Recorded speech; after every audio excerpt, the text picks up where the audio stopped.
महाराष्ट्र राज्य परीक्षा परिषदेमार्फत GCC TBC 30 words per minute ही परीक्षा इंग्रजी, मराठी व हिंदी या 3 माध्यमांतून घेण्यात येते। या परीक्षेचा ओव्हरव्ह्यू येथे आपण पाहत आहोत। GCC TBC म्हणजेच government certificate in computer typing basic course. ही परीक्षा एकूण 100 गुणांची असेल। परीक्षा कालावधी एकूण 90 मिनिटांचा म्हणजेच 1.5 तास असेल। या परीक्षेमध्ये पुढील प्रमाणे 3 विभाग असणार आहेत। विभाग 1 कम्प्युटर अभ्यासक्रमावर आधारित ऑब्जेक्टिव्ह प्रश्न गुण 50, एकूण 25 वस्तुनिष्ठ प्रश्न वेळ 25 मिनिटे, एकूण गुण 50, पास होण्यासाठी किमान गुण 25 म्हणजेच 50%। विभाग 2 कम्प्युटर प्रॅक्टिकल परीक्षा गुण 30, ईमेल वेळ 8 मिनिटे, एकूण गुण 5, लेटर वेळ 30 मिनिटे, एकूण गुण 15, स्टेटमेंट वेळ 20 मिनिटे, एकूण गुण 10, एकूण वेळ 58 मिनिटे, एकूण गुण 30। या 3ही प्रश्नांसाठी एकत्रित पासिंग पद्धती असेल, म्हणजेच या 3ही प्रश्नांमध्ये मिळून विद्यार्थ्याला किमान 15 गुण मिळाले तर तो विद्यार्थी या विभागामध्ये पास होईल। विभाग 3 गती उतारा स्पीड पॅसेज वेळ 7 मिनिटे, एकूण गुण 20। या प्रश्नामध्ये पास होण्यासाठी 50% म्हणजेच 10 गुण मिळवल्यास तो विद्यार्थी या प्रश्नामध्ये पास होईल। विभाग 1 नंतर विभाग 2 आणि शेवटी विभाग 3 या क्रमानेच विभाग स्क्रीनवर येतील, याची विद्यार्थ्यांनी नोंद घ्यावी। आता आपण प्रत्यक्ष परीक्षा व त्याबाबतची व्हिडिओ क्लिप पाहूया। सर्वप्रथम विद्यार्थ्याला लॉग इन विंडो दिसेल।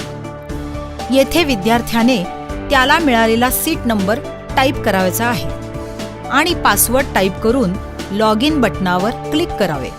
यानंतर विद्यार्थ्याला त्याचे ऍडमिशन कार्ड दिसेल, त्यावरील सर्व माहिती विद्यार्थ्याने तपासून पाहावी। याखाली एक्झाम कंट्रोलर त्याचे लॉग इन आणि पासवर्ड टाईप करेल। जर विद्यार्थ्याला परीक्षा हॉलमध्ये पोहोचण्यास 10 मिनिटांपर्यंत उशीर झाला तर त्याला परीक्षेस बसता येईल, मात्र असा झालेला उशीर हा लेट टाइम म्हणून नोंदविला जाईल व ही मिनिटे त्याच्या ऑब्जेक्टिव्ह प्रश्नांच्या वेळेमधून वजा केली जातील। 10 मिनिटांहून अधिक उशीर झाल्यास परीक्षेस प्रविष्ट होता येणार नाही, त्यामुळे विद्यार्थ्याने परीक्षा कक्षात वेळेवर हजर राहण्याची दक्षता घ्यावी। एक्झाम कंट्रोलरने लॉग इन केल्यानंतर येणाऱ्या स्क्रीनवरील सूचना विद्यार्थ्याने वाचून घ्याव्यात व स्टार्ट एक्झामला क्लिक करावे। आता आपली परीक्षा सुरू झाली आहे। एक महत्त्वाची सूचना, प्रत्येक प्रश्नासाठी एक निश्चित कालावधी आहे। कम्प्युटर स्क्रीनवर वरील बाजूला साधारण मध्यभागी टायमर दिसेल। वेळेआधी प्रश्न पूर्ण झाल्यास सबमिट करण्याचे स्वातंत्र्य विद्यार्थ्याला दिलेले आहे, परंतु जर त्या प्रश्नाची निश्चित केलेली वेळ संपली तर प्रश्न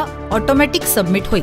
आता ऑब्जेक्टिव्ह क्वेश्चन्स हा 50 गुणांचा पहिला विभाग सुरू होईल। यामध्ये एकूण प्रश्न संख्या 25 असेल व वेळ 25 मिनिटे असेल। हे प्रश्न इंग्रजी, मराठी व हिंदी या 3ही भाषांमध्ये उपलब्ध आहेत। प्रश्नाखाली दिलेल्या ऑप्शन्स पैकी करेक्ट ऑप्शनला क्लिक करून उत्तर नोंदवायचे आहे। त्यानंतर नेक्स्ट बटन क्लिक करून पुढील प्रश्नाकडे जाता येईल। परंतु विद्यार्थ्यास एखादा प्रश्न कठीण वाटत असल्यास तो न सोडवता नेक्स्ट बटन दाबून पुढील प्रश्न सोडवता येईल। असे कठीण वाटणारे प्रश्न वेळेच्या मर्यादेत विद्यार्थ्यास पुन्हा सोडवता येतील। सोडविलेल्या प्रश्नांचा अंक हिरव्या रंगामध्ये आणि न सोडवलेल्या प्रश्नांचे अंक लाल रंगामध्ये दिसतील। जर विद्यार्थ्याने वेळेआधी प्रश्न सबमिट केला तर are you sure you want to submit the objective section असा कन्फर्मेशन साठी पॉपअप ओपन होईल। जर विद्यार्थ्याने चुकून सबमिट बटन दाबले असेल किंवा वेळ शिल्लक असल्यामुळे विद्यार्थ्याला जर प्रश्न पुन्हा तपासून पाहायचे असतील तर विद्यार्थ्याने येथे नो या बटनावर क्लिक करावे। येस बटनावर क्लिक केल्यावर प्रश्न सबमिट होईल। ऑब्जेक्टिव्ह प्रश्नांच्या पहिल्या विभागानंतर प्रॅक्टिकल प्रश्नांचा दुसरा विभाग सुरू होईल। प्रॅक्टिकल विभागात पहिला प्रश्न ईमेलचा असेल। यासाठी गुण 5 आहेत व वेळ 8 मिनिटे आहे। ईमेल क्वेश्चन स्क्रीनच्या डाव्या बाजूस दिसेल। तो परीक्षार्थीने उजव्या बाजूला असलेल्या आन्सर शीट मध्ये जसाच्या तसा टाईप करायचा आहे। टाईप करत असताना जर काही चुका झाल्या तर विद्यार्थी त्या दुरुस्त करू शकेल। शेवटी एक फाईल अटॅचमेंट दिलेली असेल, ती अटॅच करून सेंड या बटनावर क्लिक करावे। सेंड या बटनावर क्लिक केल्यावर प्रश्न सबमिट होणार आहे। येथेही are you sure you want to submit the email section असा कन्फर्मेशन साठी पॉपअप ओपन होईल। येस बटनावर क्लिक केल्यावर प्रश्न सबमिट होईल। यानंतर प्रॅक्टिकल विभागातील दुसरा प्रश्न पत्र किंवा लेटर असेल। प्रश्न स्क्रीनवर डाव्या बाजूला दिसेल। यासाठी गुण 15 आहेत व वेळ 30 मिनिटे आहे। परीक्षा परिषदेकडून दिलेल्या मार्गदर्शनपर सूचनांचा अवलंब करून परीक्षार्थीने उजव्या बाजूला असलेल्या आन्सर शीट मध्ये लेटर जसेच्या तसे टाईप करायचे आहे। टाईप करत असताना जर काही चुका झाल्या तर विद्यार्थी त्या दुरुस्त करू शकेल। लेटर पूर्ण झाल्यावर सबमिट करायचे आहे। येथेही are you sure you want to submit the letter section असा कन्फर्मेशन साठी पॉपअप ओपन होईल। येस बटनावर क्लिक केल्यावर प्रश्न सबमिट होईल। यानंतर प्रॅक्टिकल विभागातील तिसरा प्रश्न स्टेटमेंटचा असेल। प्रश्न स्क्रीनवर डाव्या बाजूला दिसेल। यासाठी गुण 10 आहेत व वेळ 20 मिनिटे आहे। परीक्षा परिषदेकडून दिलेल्या मार्गदर्शनपर सूचनांचा अवलंब करून परीक्षार्थीने उजव्या बाजूला असलेल्या आन्सर शीट मध्ये स्टेटमेंट जसेच्या तसे टाईप करायचे आहे। टाईप करत असताना जर काही चुका झाल्या तर विद्यार्थी त्या दुरुस्त करू शकेल। स्टेटमेंट पूर्ण झाल्यावर सबमिट करायचे आहे। येथेही are you sure you want to submit the statement section असा कन्फर्मेशन साठी पॉपअप ओपन होईल। येस बटनावर क्लिक केल्यावर प्रश्न सबमिट होईल। परीक्षेत शेवटच्या तिसऱ्या विभागात स्पीड पॅसेजचा प्रश्न असेल। प्रश्न स्क्रीनवर डाव्या बाजूला दिसेल। स्पीड पॅसेज सुरू होण्यापूर्वी स्क्रीनवर 30 सेकंदांचा काउंट डाऊन टायमर दिसेल। या 30 सेकंदात विद्यार्थ्यास स्पीड पॅसेज टाईप करता येणार नाही। 7 मिनिटात विद्यार्थ्याचा स्पीड पॅसेज पूर्ण होणे अपेक्षित आहे। स्पीड पॅसेज साठी 20 गुण आहेत। स्पीड पॅसेज संदर्भात अत्यंत महत्त्वाची सूचना। स्पीड पॅसेज मध्ये विद्यार्थ्याने चुका दुरुस्त करू नयेत। स्पीड पॅसेज मध्ये जर विद्यार्थ्याने बॅकस्पेस किंवा डिलीट कीज वापरून चुका दुरुस्त केल्या तर अशा प्रत्येक बॅकस्पेस किंवा डिलीट की साठी चूक मोजली जाऊन प्रत्येक चुकीसाठी अर्धा गुण कमी करण्यात येईल, याची विद्यार्थ्यांनी नोंद घ्यावी।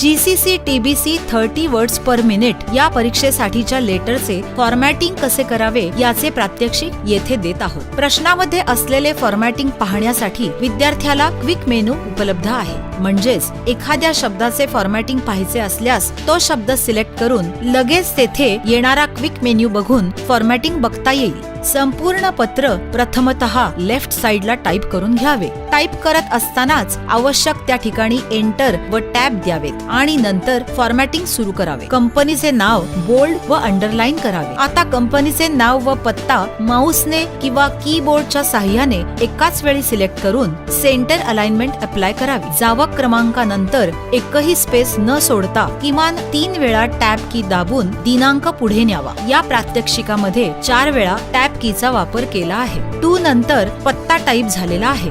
विषय व संदर्भ माऊस किंवा कीबोर्डच्या साहाय्याने सिलेक्ट करून फॉन्ट बोल्ड करावा। टॅब की 2दा प्रेस करून विषय पुढे घ्यावा।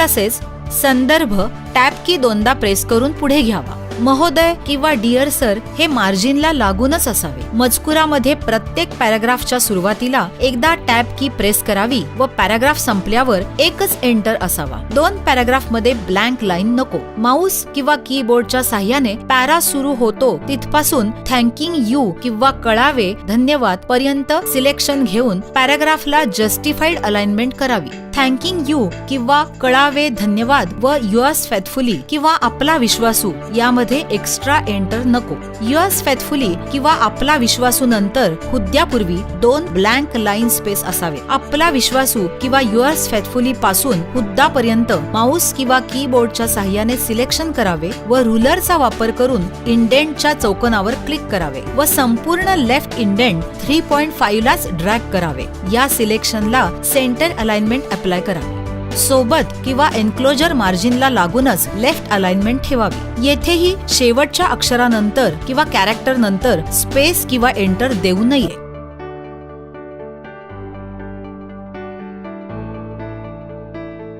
अशा प्रकारे आपले पत्र आता संपूर्ण झाले आहे। GCC TBC 30 words per minute या परीक्षेसाठीच्या स्टेटमेंटचे फॉर्मॅटिंग कसे करावे याचे प्रात्यक्षिक येथे देत आहोत। क्वेश्चन पेपरच्या एक्सेल शीट मध्ये असेल त्याचप्रमाणे आन्सर शीट मधील एक्सेल शीट वरील सेल मध्ये स्टेटमेंट टाईप करणे आवश्यक आहे। या प्रात्यक्षिकामध्ये B3 या सेल मध्ये स्टेटमेंट सुरू झाले आहे। प्रश्नामधील सेलला क्लिक केल्यावर नेम बॉक्स मध्ये सेल ऍड्रेस दिसतो, तो विद्यार्थ्याने कन्फर्म करून त्याप्रमाणे आन्सर शीट मध्ये स्टेटमेंट सुरू करावे। संपूर्ण स्टेटमेंट टाईप करून घ्यावे। फिगर्स टाईप करत असताना 1000 सेपरेटर दाखविण्यासाठी कीबोर्ड वरील स्वल्पविराम म्हणजेच कॉमाचा वापर करावा, जसे 1,200 या बाबीसाठी परीक्षेत फॉर्मॅटिंग टूल्सचा वापर करू नये याची कृपया नोंद घ्यावी. तसेच मराठी व हिंदी माध्यमाच्या विद्यार्थ्यांनी प्रश्नात जर मराठी अंक असतील तर कीबोर्डवरील QWERT च्या वर असणाऱ्या अंकांचा वापर करून मराठी अंक टाईप करावेत. इंग्रजी अंक असतील तर न्यूमॅरिक कीपॅडचा वापर करून इंग्रजी अंक टाईप करावेत. आता फॉर्मॅटिंग सुरू करावे. शेवटच्या 3 रकान्यांची विड्थ ज्यामध्ये स्टॅटिस्टिक्स असते, तीनही रकाने एकसारखी विड्थ असणे आवश्यक आहे. त्यासाठी तीनही रकाने म्हणजेच कॉलम्स सिलेक्ट करून घ्यावेत व एकाच वेळी त्यांची विड्थ योग्य तितकी करून घ्यावी. सिरियल नंबर किंवा अनुक्रमांकच्या कॉलमची, पर्टिक्युलर्स किंवा विवरणच्या कॉलमची विड्थ योग्य तितकी करून घ्यावी. हेडिंगला merge and centre command apply करावी. Main heading bold and underline करावे.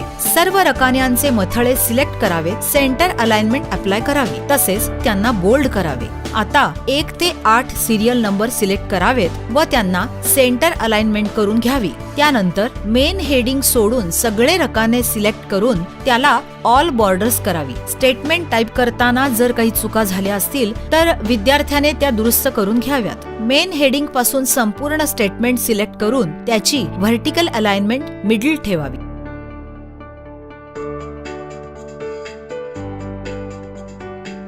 अशा प्रकारे आपला तक्ता किंवा स्टेटमेंट आता संपूर्ण झालेले आहे. महाराष्ट्र राज्य परीक्षा परिषदेकडून सर्व परीक्षार्थींना हार्दिक शुभेच्छा.